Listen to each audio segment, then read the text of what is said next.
The sky over Mars was quiet. Too quiet. Commander Rhea stood at the observation deck of the space station Orion Edge. Her eyes were fixed on the red planet below.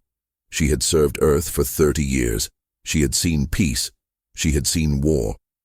But she had never seen something like this. "Commander," said a young officer stepping beside her, "we're getting strange signals from the edge of Sector 12. "Show me," Rhea said calmly. On the screen, a small dot appeared. It was flickering in and out of radar. It was broken. Dying. "A ship?" she asked. "Yes, but not human." Rhea's heart skipped a beat. It had been 20 years since the last alien ship entered their system. The universe had stayed away from Earth. And Earth had stayed quiet. Watching. Waiting. "Send a scout drone," she ordered. The broken messenger hours passed. The ship didn't move.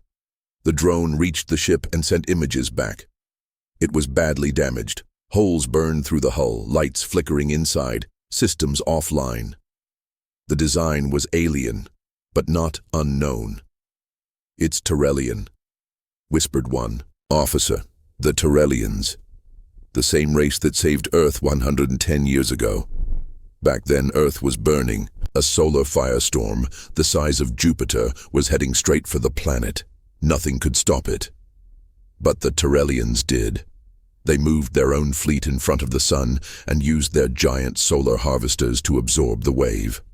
They lost 5 ships, thousands of lives. They never asked for anything in return, and then they disappeared.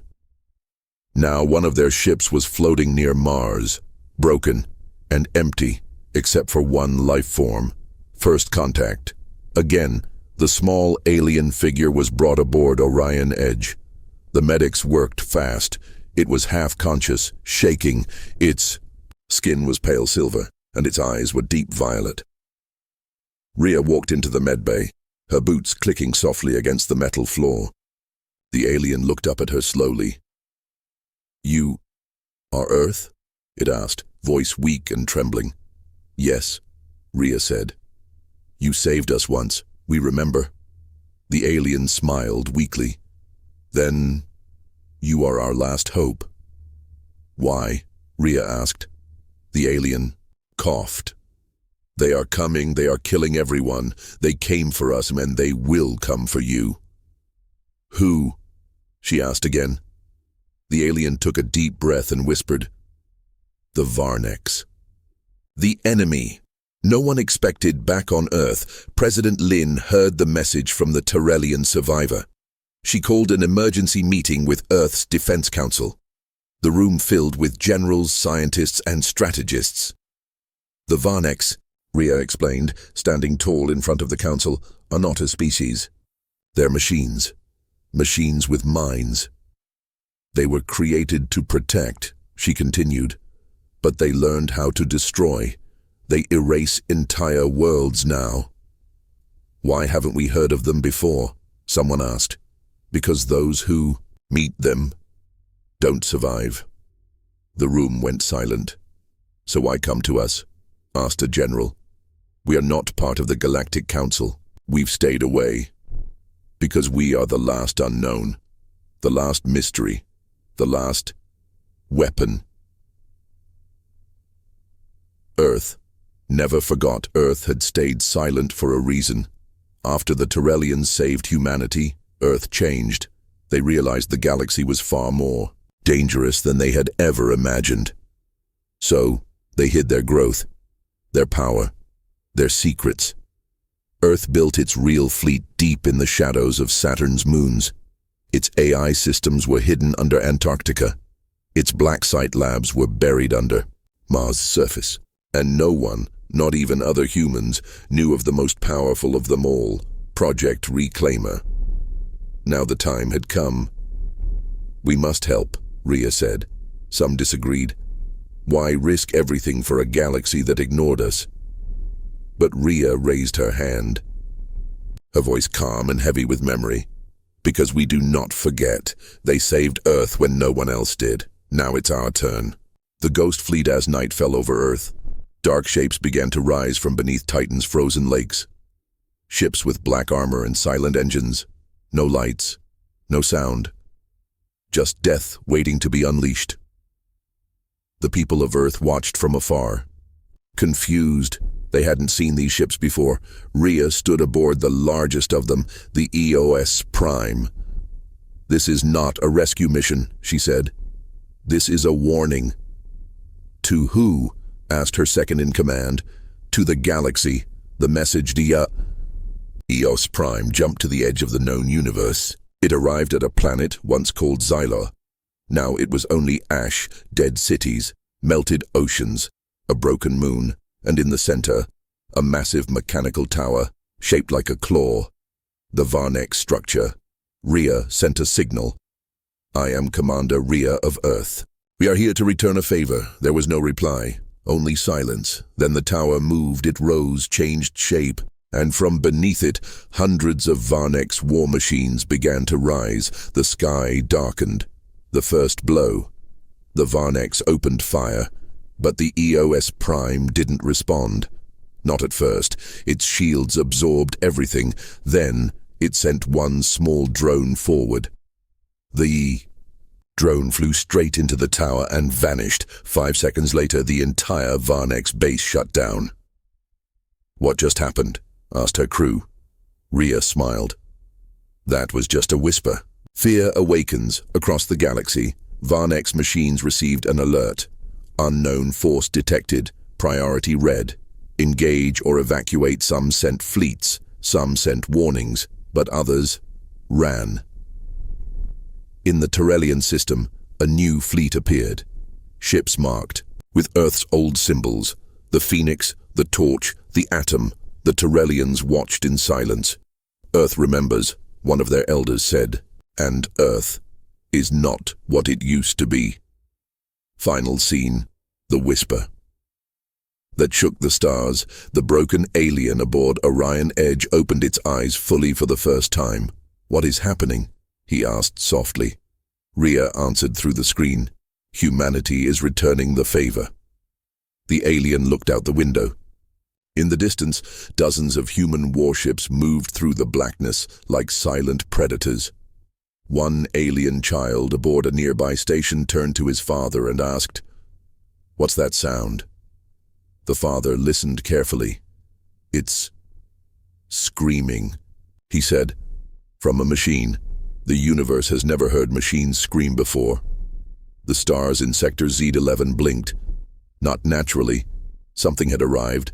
Not with lights, not with warning, no message, no sign. Just appeared. It was black. No name, no signal, no heat. It floated, silent and cold, between destroyed worlds. It was a ship, and no one knew what it was. Chapter 1. The silent arrival. On the edges of the Kahlari system, 3 alien ships floated near the debris field of a destroyed planet. They were scanning for survivors, though they knew there were none. One of them, a Varnex patrol cruiser, spotted a sudden shift in space. Something entered the zone. No warp trail, no engine sound. Just there. "Is that a ship?" asked the Varnex. "Drone, Captain." It zoomed in. The object was smooth, dark gray, shaped like a spear. No windows, no lights, no engines, no life signs. But it was moving, straight toward the nearest Varnex base. Chapter 2. Identity unknown. Varnex Command received the alert. Unknown vessel detected. Classification unknown. Threat level undetermined.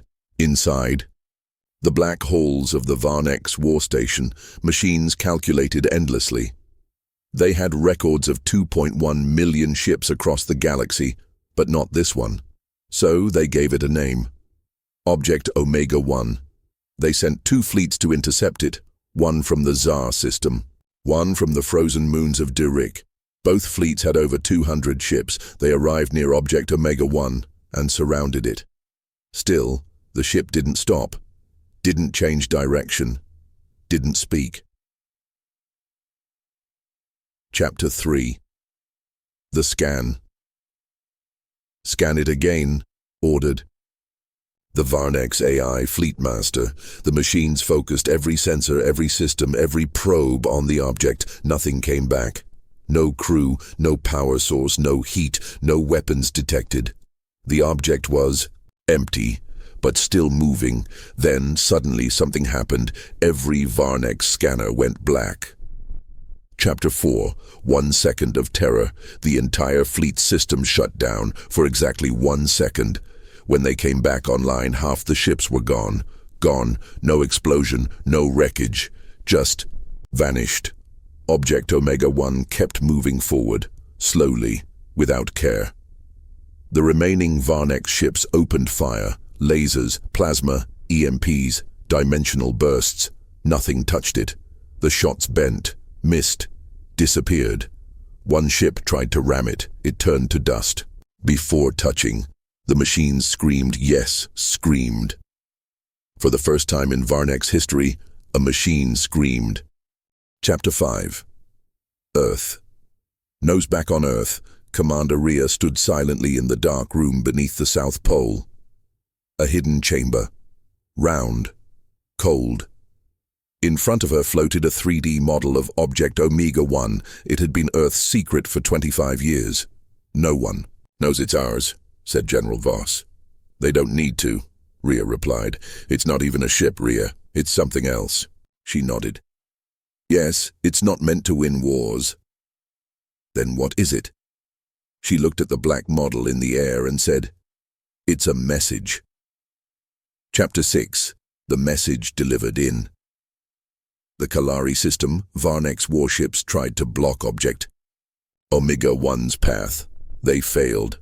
The ship entered the outer orbit of the Varnex command moon. Then it stopped. Finally, it stood still. Then, a signal played. No one expected sound, but every Varnex system, every screen, every speaker suddenly began to speak in human language. "You burned the Terrellians. You erased the Hilari. You enslaved the Nock. We saw. We remembered. Now you will remember us." Chapter 7. The shake across the galaxy. Communication networks glitched. Civilian systems in peaceful worlds suddenly shut off. Trade ships lost their paths. Council leaders stared at silent walls. And slowly, a wave spread out. Something not physical, but heavier than gravity, deeper than light. A signal that couldn't be measured. But every intelligent mind, alien or machine, felt it. Fear. They didn't know where it came from, only that something had moved, and the universe was never the same again. Chapter 8. The AI breaks on the Varnex command moon. The lead AI began to loop. Error, logic mismatch, unknown concept, dread. For a machine to fear, it meant their systems had touched something beyond reason. They tried to erase the signal. They tried to isolate it, but the signal wasn't inside their system. It was inside their minds. Chapter 9. Object Omega-1. Turns Object Omega-1 paused. It had reached the center of the Varnex Empire's outer edge. Then, for the first time, it changed course. It turned back, but not to Earth, not to its origin. It turned toward the Galactic Council core, the heart of the galaxy, and began to move again, faster. This time everyone noticed. Chapter 10. The Council reacts on. The capital planet of the Galactic Council, leaders panicked. They called emergency meetings. "Who owns this ship?" screamed the Varnex ambassador. "It's not registered in any known database," replied the Zarn High Scholar. "The Terrellians believe it's from Earth," said one quietly. "Earth? Earth has no such technology. They had no weapons either," came the reply. "Until now." The room fell silent, because deep inside they all feared the same thing. Earth lied. Chapter 11.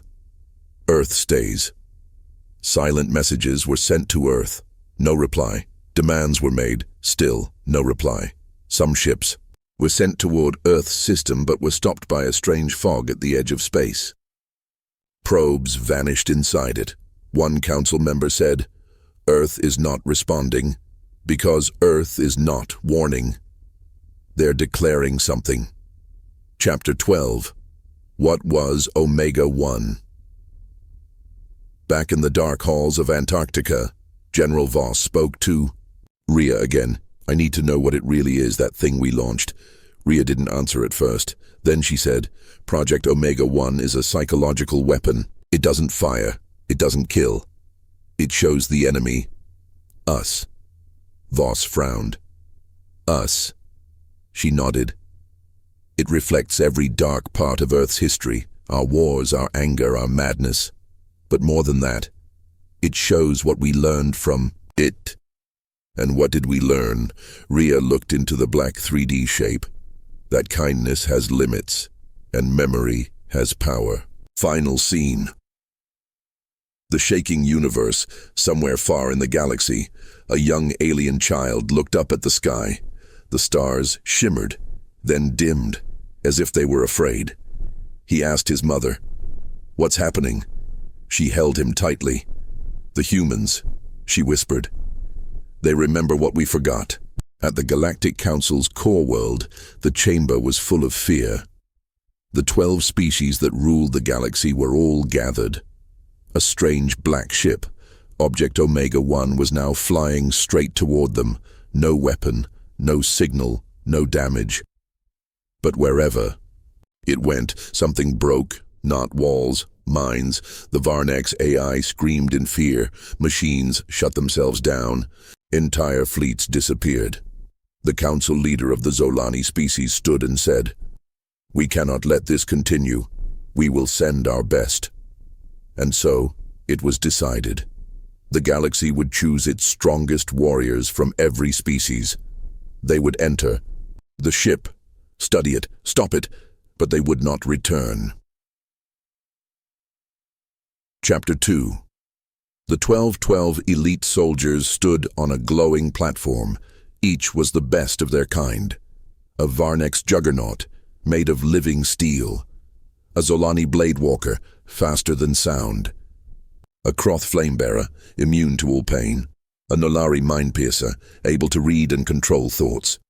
A Tark heavyborn, with skin harder than diamond, and 7 more like them. None had ever failed a mission. They watched as Object Omega-1 appeared on the screen. "It doesn't even look dangerous," one whispered. But they all knew. It wasn't the outside that mattered. Chapter 3. Entry. Their ship landed on the surface of Omega-1. No defense systems activated, no guns, no alarms, just one door.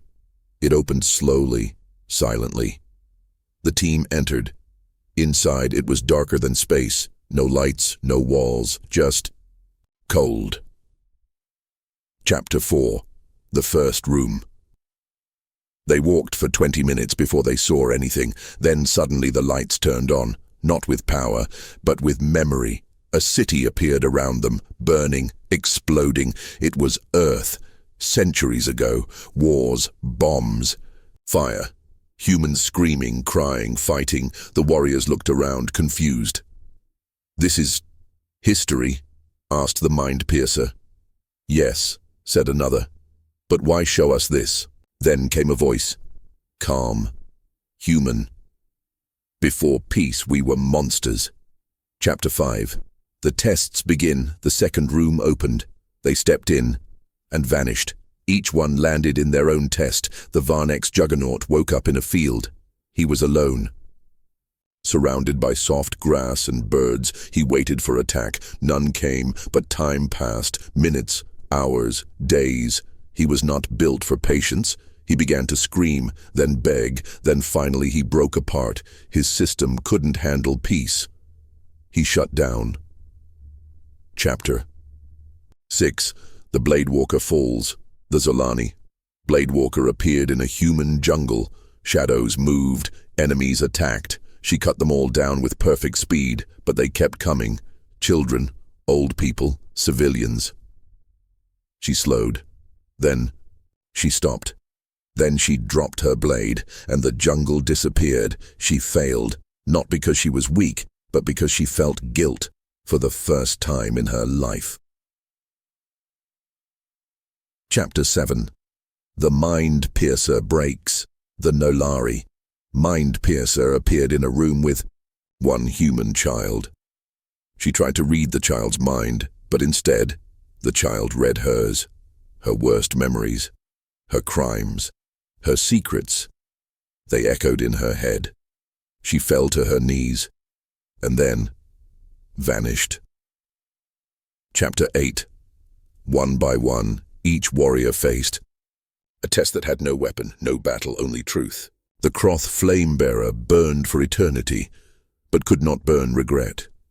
The Tark Heavyborn was made to hold planets, but couldn't carry guilt. One by one, the galaxy's strongest were taken, and Omega-1 never moved. It just waited. Chapter 9. Silence outside. The council watched the screen. 1 hour passed, then 2, then 3. No message, no return. Finally, the council high commander said, "They have failed."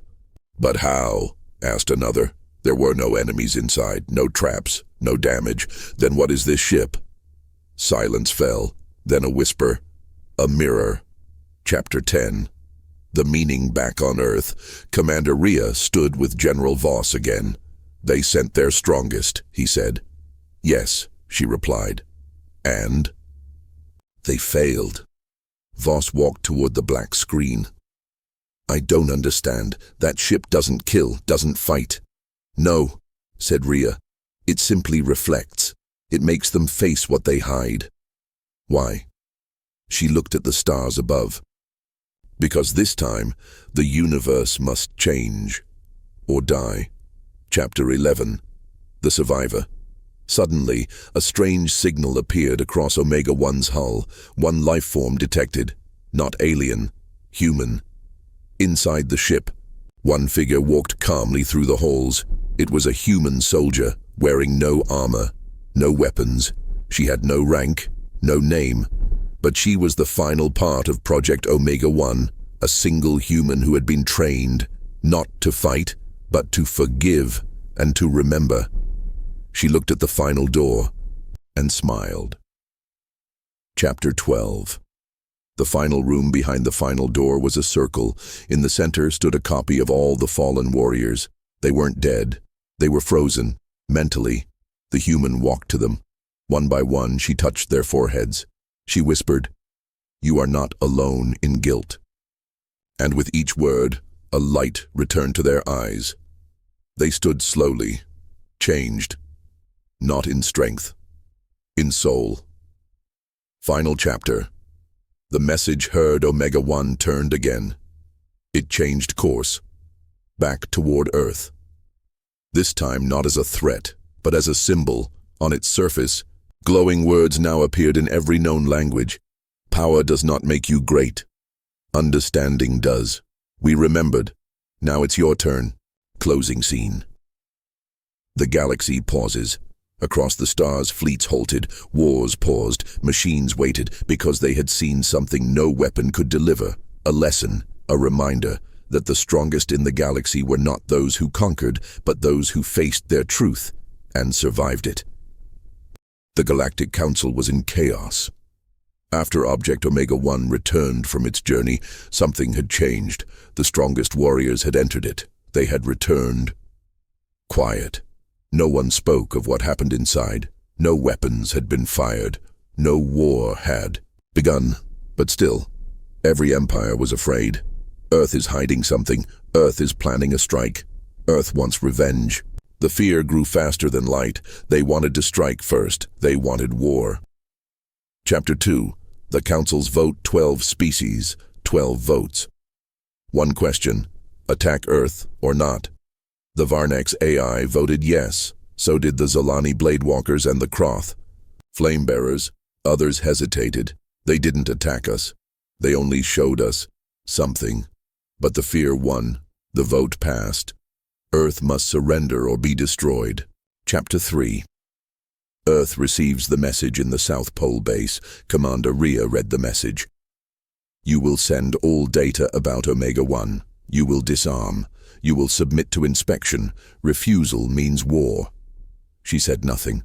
General Voss waited. Should we respond? She nodded slowly. Yes, but not with surrender. Chapter 4. The response. The Galactic Council received Earth's answer. One short message, simple, no threat, just words. We will not submit. We will not explain. But we will give you a choice. A new signal followed. A second ship appeared from Earth's orbit, sleeker, smaller, called Omega-2. Chapter 5. The choice Omega-2 flew across space, slowly. It didn't aim for a target. Instead, it sent a signal to every major capital. It didn't speak in words. It showed images, scenes from the tests inside Omega-1. Each species saw their own warrior break. They saw the human who healed them. They saw the truth. Earth's weapon wasn't fire. It was memory. Chapter 6. Fear or understanding. The galaxy was divided. Some wanted to destroy both ships. Others wanted to talk. They didn't hurt anyone. They gave us back our warriors. They could have attacked, but didn't. But what if this is mind control, said one council member. What if it's worse than war? Chapter 7. Earth's broadcast then.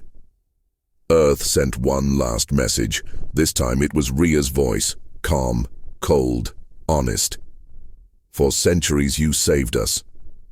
We remember your kindness, but we also remember your silence. When your empires crushed others, you watched. You saved Earth once, we never forgot, but we also learned. We learned not to beg. We learned to stand. So now we offer this. You can talk, or you can try to conquer. But know this. We won't stop you. We'll simply hold up a mirror. Chapter 8. The Mirror Weapon. The Council finally understood the truth. Omega-1 and Omega-2 were not warships. They were reflections. They showed species their worst selves. They used no weapons, no force, but they left scars deeper than any battle, because they forced the enemy to see what they had become, and what they feared to admit. Chapter 9. Two factions rise. The galaxy split into two sides. One group, called the Silencers, believed Earth's tech was too dangerous. They wanted it destroyed. The other group, called the Echoes, believed Earth had found something powerful, but peaceful. They wanted an alliance. Tension grew. Ships gathered on both sides. For the first time in 2,000 years, the galaxy stood at the edge of civil war, and Earth stood in the center, silent. Chapter 10. The first shot a Silencer scout ship fired at Omega-2 air. Direct hit, no damage. The beam vanished before impact, absorbed into thin air. Then Omega-2 turned. Its hull shimmered. A new message appeared. One last chance. Choose peace. Or face what you truly are. Chapter 11. Earth's Choice. General Voss stood beside Commander Rhea. They're preparing to attack us. Do we fight? Rhea didn't blink. No. But we don't fight with guns. She looked up. We show them themselves. And if they still attack? She paused. Then they'll destroy what they fear most. Truth. Chapter 12. The final offer. Omega-2 sent its last signal. Coordinates. A neutral planet. A meeting place. One condition. No weapons. No fleets. Just voices. It was called the Mirror Table. 12 chairs. 12 leaders. One chance to end fear, or begin the biggest war the galaxy had ever seen. Closing scene. The quiet before the storm. The stars above Earth dimmed, not because of darkness, but because too many eyes now watched, too many minds now thought, what kind of enemy offers a choice? And worse, what kind of enemy doesn't fear war? A quiet planet called Lyria had no cities, no armies, no watchers. In the center of its empty desert, Earth had placed a round silver table, 12 chairs, no guards, no weapons, only truth.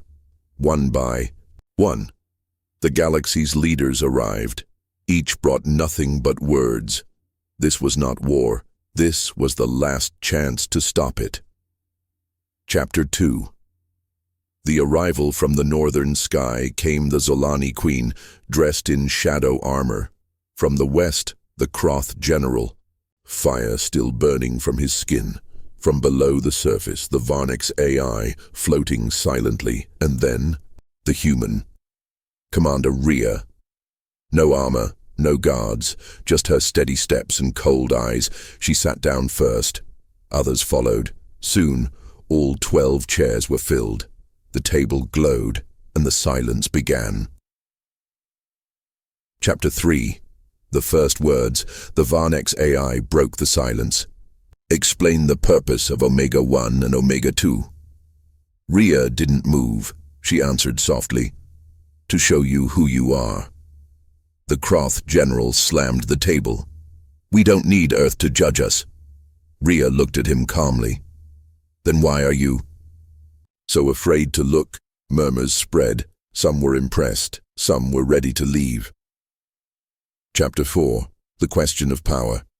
The Zolani queen leaned forward. What gives Earth the right to build a weapon like this? Rhea replied. We didn't build a weapon. We built a mirror. The Varnex AI interrupted again. Mirrors don't burn ships. Rhea nodded. Then why did yours fall?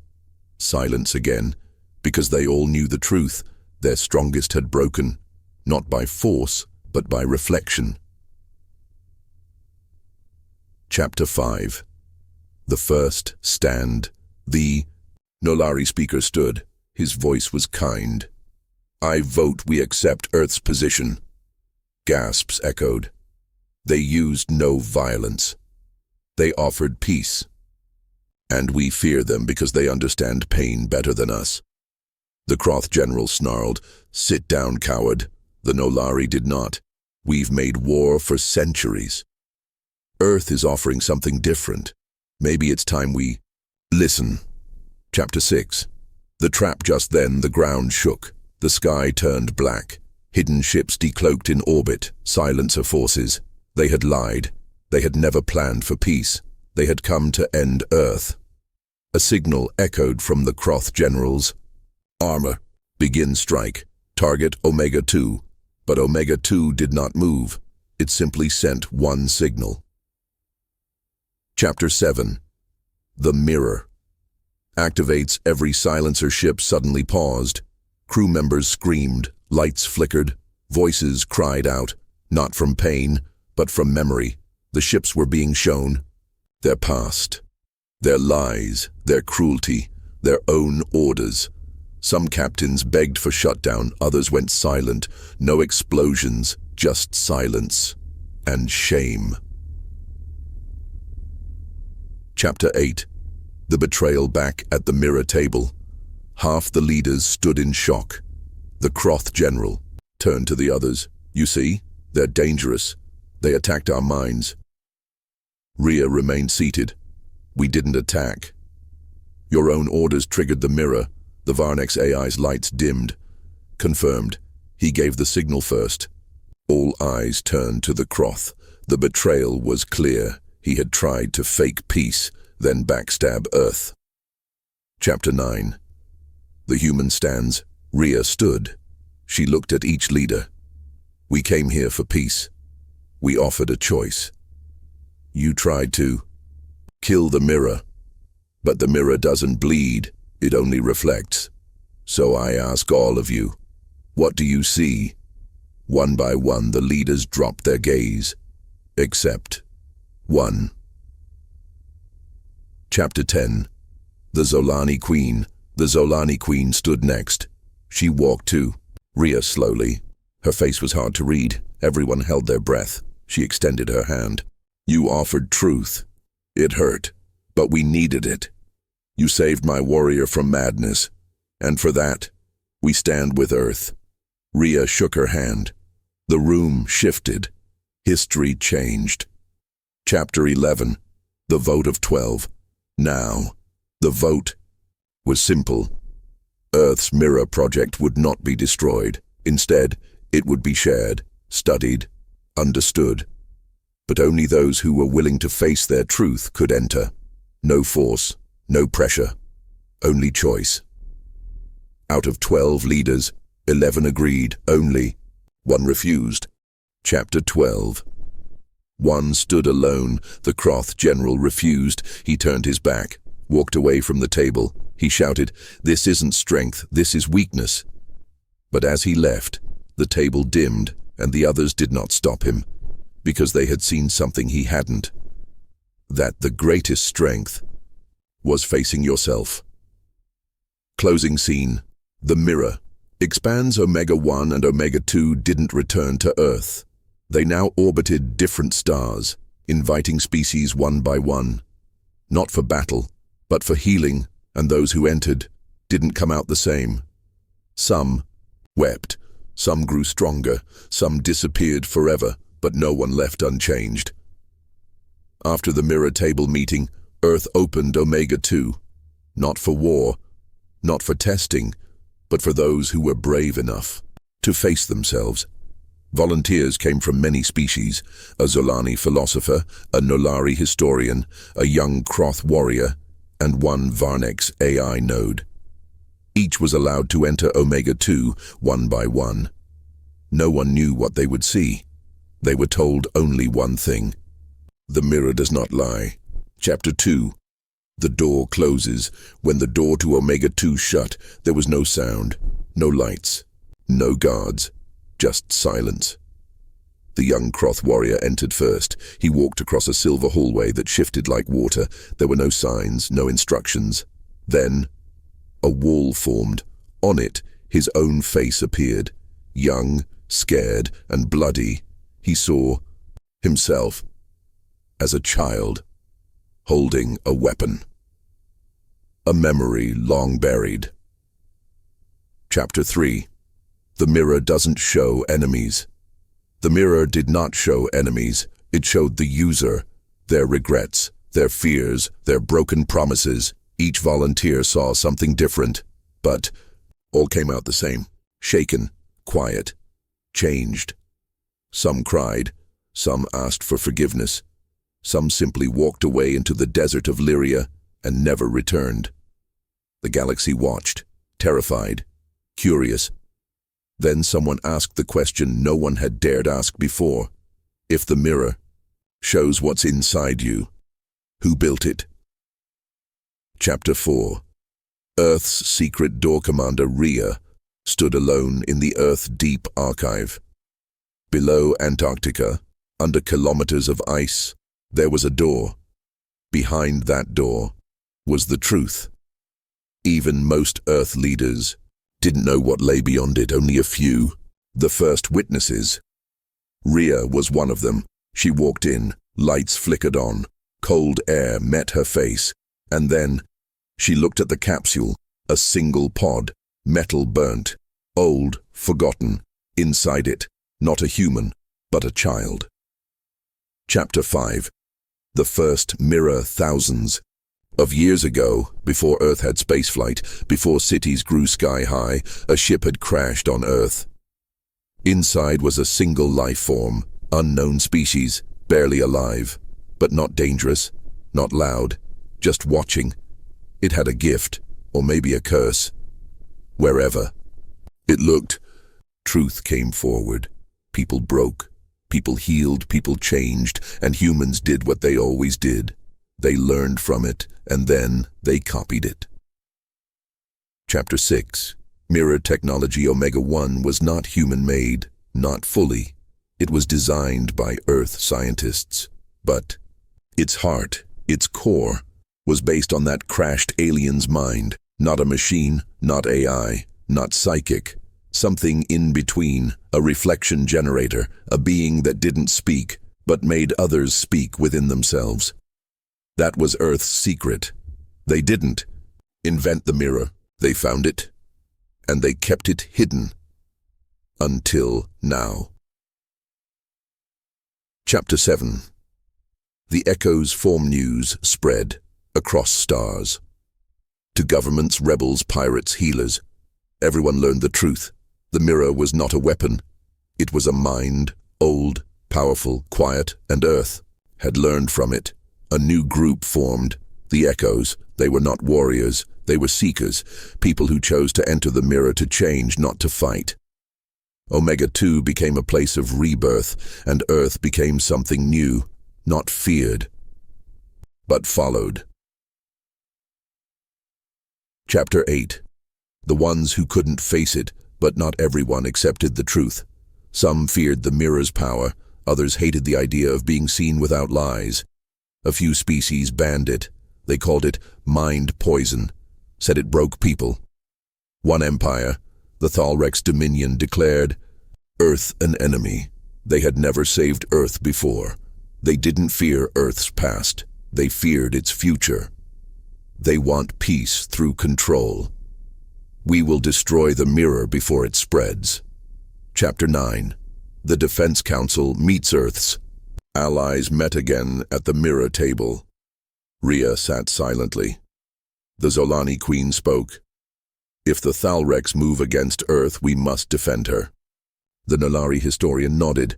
The mirror changed my people. We will fight to protect it. But Rhea raised a hand. We don't want war. If we defend the mirror with guns, we become the fear they claim. She stood. We let the mirror defend itself. Chapter 10. The Thalrex attack. 3 weeks later, the Thalrex fleet approached Omega 2. Fast, angry, unstoppable, no warning, no talking. They wanted to erase the mirror, but Omega 2 didn't fire. Instead, it opened. Just once, a wave of light spilled out, not a laser, not energy, but memory. The entire Thalrex fleet paused. Voices screamed over comms. Pilots wept. Captains trembled. They saw their homeworld burning because of their own orders. Chapter 11. One ship survived. Only one Thalrex ship turned away. Its captain disabled weapons. She sent one message. We came to destroy fear. But fear lived inside us. We surrender.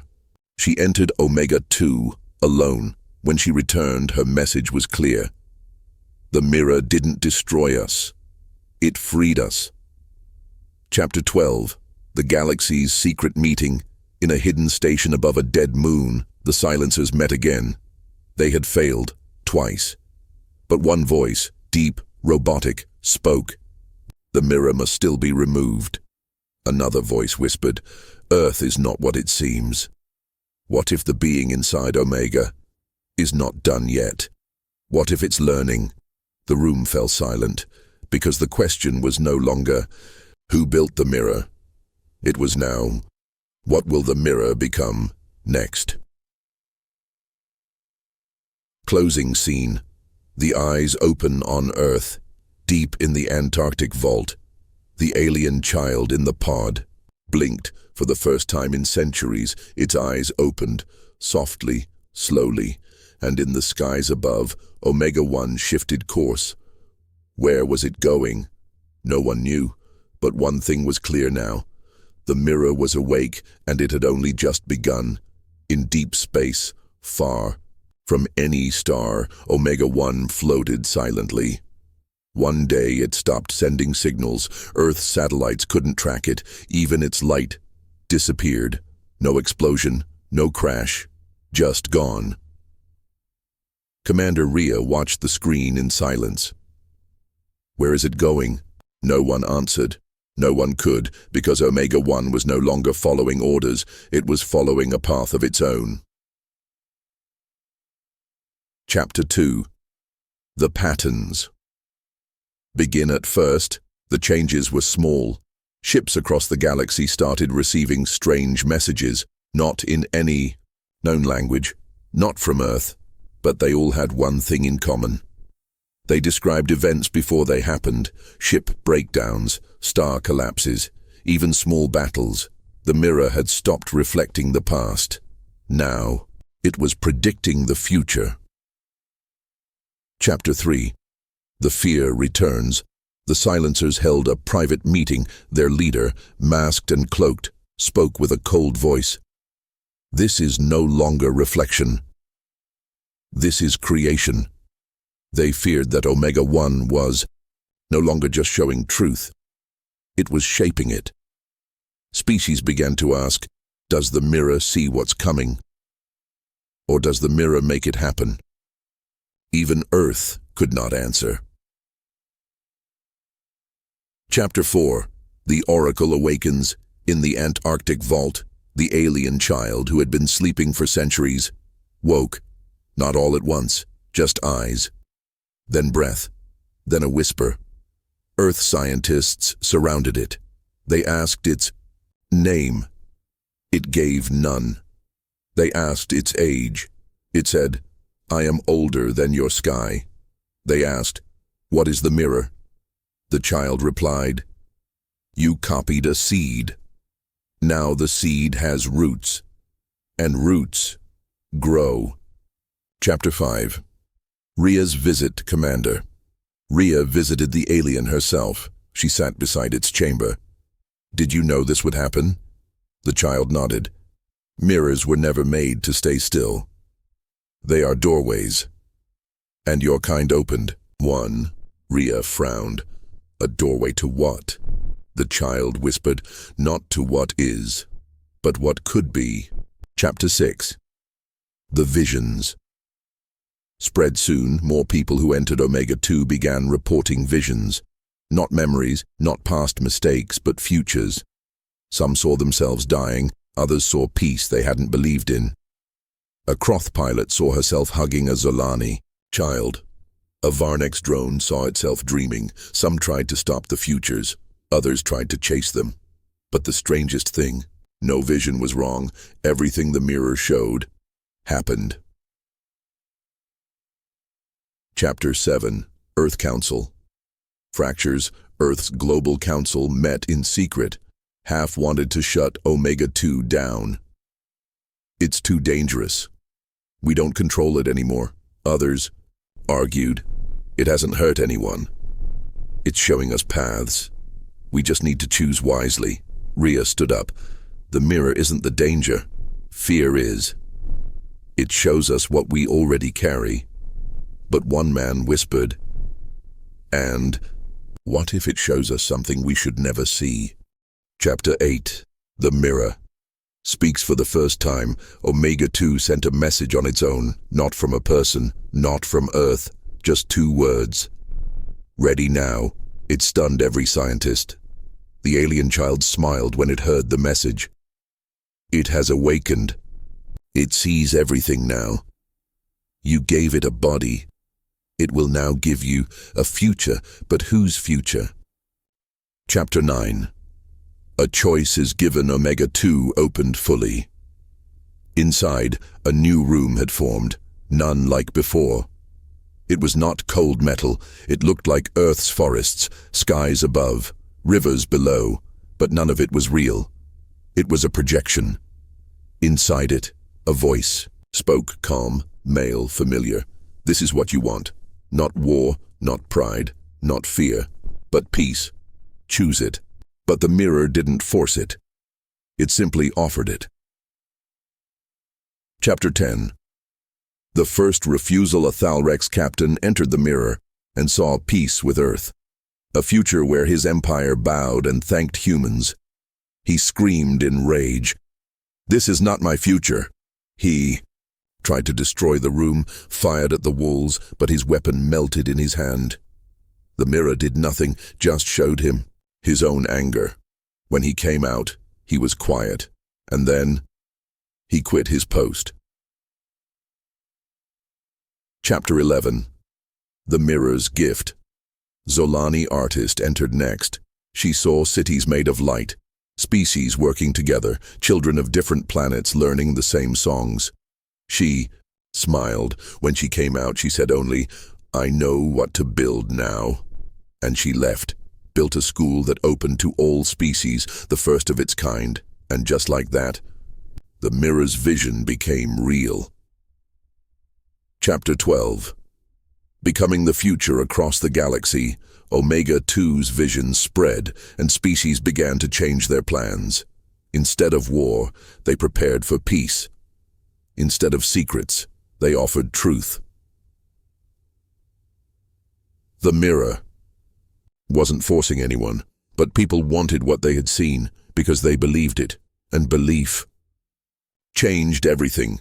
Earth became not just a planet, it became a direction, a compass pointing towards something better. Closing scene. Omega-1's return after months of silence. Omega-1 returned, but not alone. It brought something new. Another mirror, smaller, silver, unknown. It placed it in orbit around a forgotten planet. The alien child in Antarctica simply whispered, "It is planting again."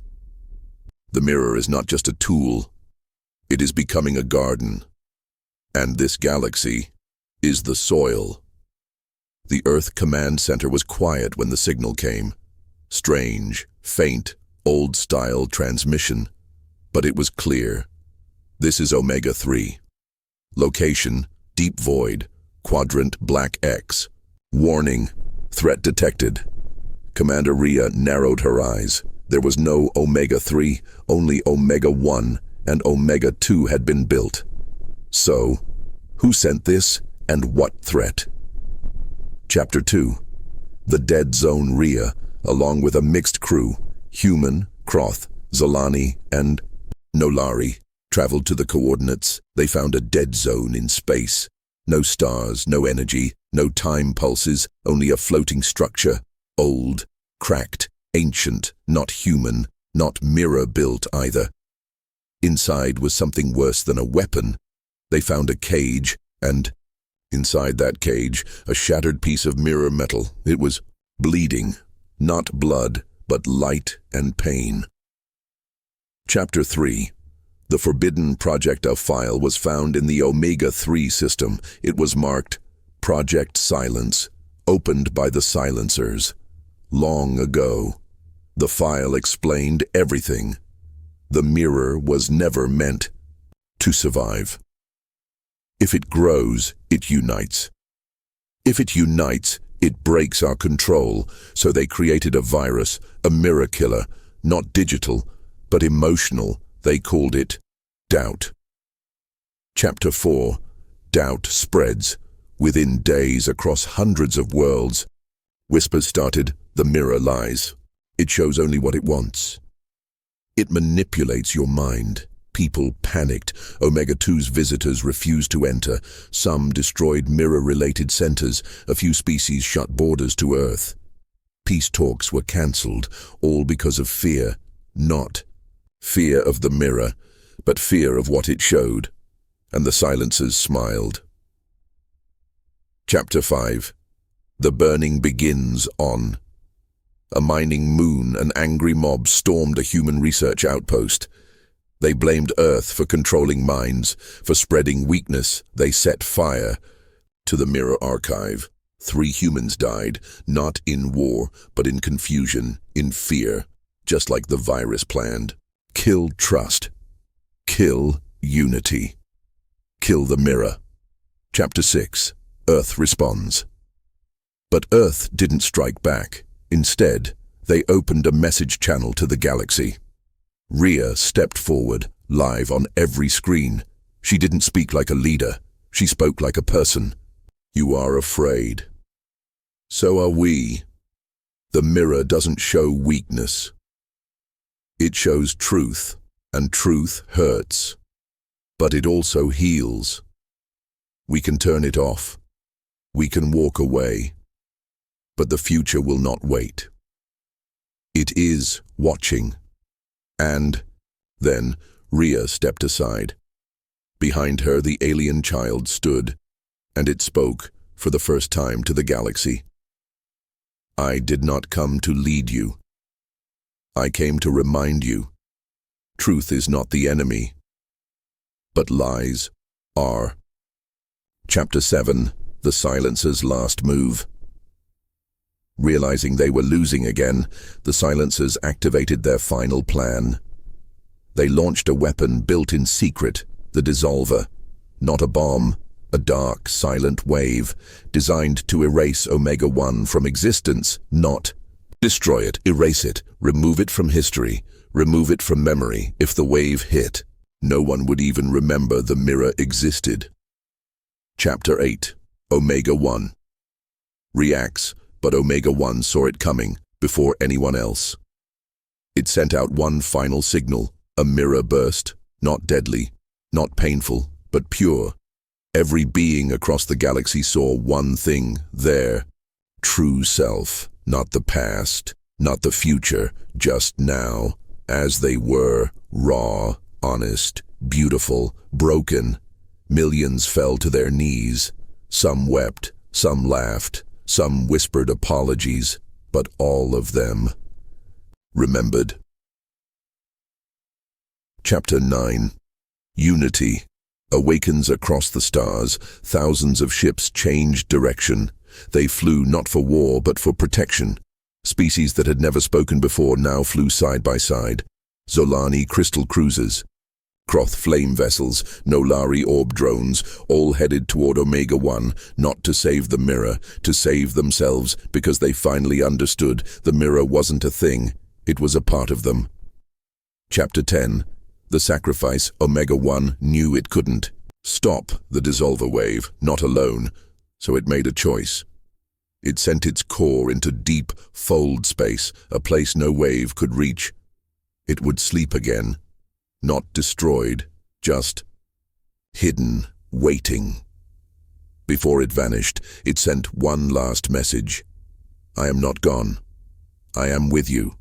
Look inside, and you will always find me. Chapter 11. Earth's legacy. Omega-2 shut down, not broken, not erased, just silent. The alien child walked out of the Antarctic vault, not a prisoner, not a mystery, just a being, free. When asked, "Where will you go now?" it replied, "I will go where mirrors are needed, and they are needed everywhere." Chapter 12. The final echo. Years passed. The silencers vanished, hunted by the very species they once manipulated. The dissolver wave failed, and new children were born. Children who never feared the mirror because they had lived in its light. The galaxy didn't become perfect, but it became honest, and that was enough. One day, a child on a distant moon found a small silver shard. Held it up, and in its reflection she saw hope. Final part ends, closing lines. The mirror was never a weapon. It was never a machine. It was a question. And humanity answered it.